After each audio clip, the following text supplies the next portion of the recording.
तर म्हणजे कुडाचो ग्रॅज्युएट रिक्षावाले तर आज पण पोचलो आहे एका सुंदर आणि अप्रतिम मंदिराकडे. तर मी इले आता श्रीदेव गावडोबा मंदिरकडे. तर जाऊया आतमध्ये आणि एकदम आतमध्ये तर जाऊ शकणार नाही, कशाक तर अडचण असं तर पटापट जाऊया. तुमका 60 सेकंदात दाखवू काय, तर जाऊया पटापट. मेन एंट्रन्स असत त्याला पटकन बघू शकता, ह्यो बाहेरचो मेन एंट्रन्स असा, तर पटापट जाऊया.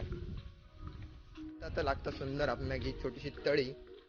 तर पाया पडून घ्या आणि या साईडने मंदिराची ही साईड बघा आणि मेन एंट्रन्स असा तो समोरच्या साईडीक असा, जसं की तुमका दिसता ही दीपमाळी आणि हे बघा सुंदर दीपमाळी आणि त्याच्या बाजू छोटीशी तुळस मस्त एकदम आणि बाप्पाची मूर्ती आणि देवळाचो मेन एंट्रन्स असा तो ह्यो असा समोरची बाजू आणि श्री गुरुदेव दत्त मस्त सुंदर फोटो तुम्ही बघू शकताय आणि श्री देव गावडोबा प्रसन्न. तर मंडळी पाया पडून घ्या, याच्यापेक्षा पुढे जाऊ शकले नाही तर प्रॉब्लेम असेल तर जरा समजून घ्या. तर परत एकदा येऊ आणि दर्शन घेऊन जाऊ. तर परत एकदा श्री देव गावडोबा प्रसन्न. तर देवा सगळ्यांना सुखी ठेव.